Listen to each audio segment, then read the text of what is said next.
You had dental implants put in by me a few years ago. How many years ago? When was it done?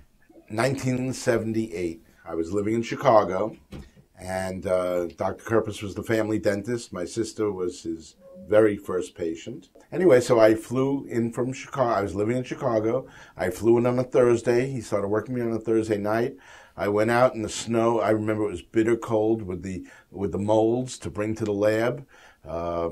Spent all day Monday in the dentist chair. Flew back to Chicago on Tuesday with a whole new mouth. One side was an implant on one side, right, and the other side, which was a kind of a new phenomenon at the time, and the other side we did a bridge. Mm-hmm. And I had them until last year where we, placed the bridge. Yeah, redid it. But didn't need it. I wanted to do it. But the implants are still where? Still right here. Yeah. It's amazing. So those implants are in your mouth for 34 years. 34 years. Have you ever had any pain or discomfort at all with them?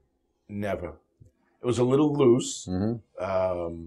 That was actually the bridge on top. The crown on top was loose. The tooth around the, no, right. not the crown, around the implant was a little loose. I could shake it slightly. Right.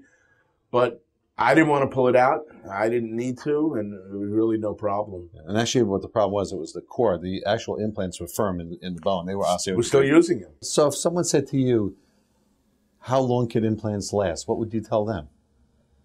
A lifetime, really. I don't know the specifics, but I didn't have a problem from the day I walked out of your office with that part of my mouth at all. And you were literally like a pioneer patient. I didn't know it at the time.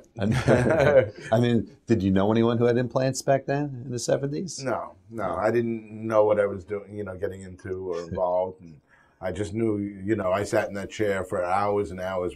Like I said, we did it the whole thing on a weekend. Yeah, it was amazing. Yeah. So you are a living proof, a living testimonial to the fact that implants can last quite a bit of time. They can last a long, long time, really. So if someone needed implants, what would you tell them? I'd recommend it. It's more comfortable than the bridge, I think. Mm-hmm. Easy to deal with. I have no problem. I think implants are great.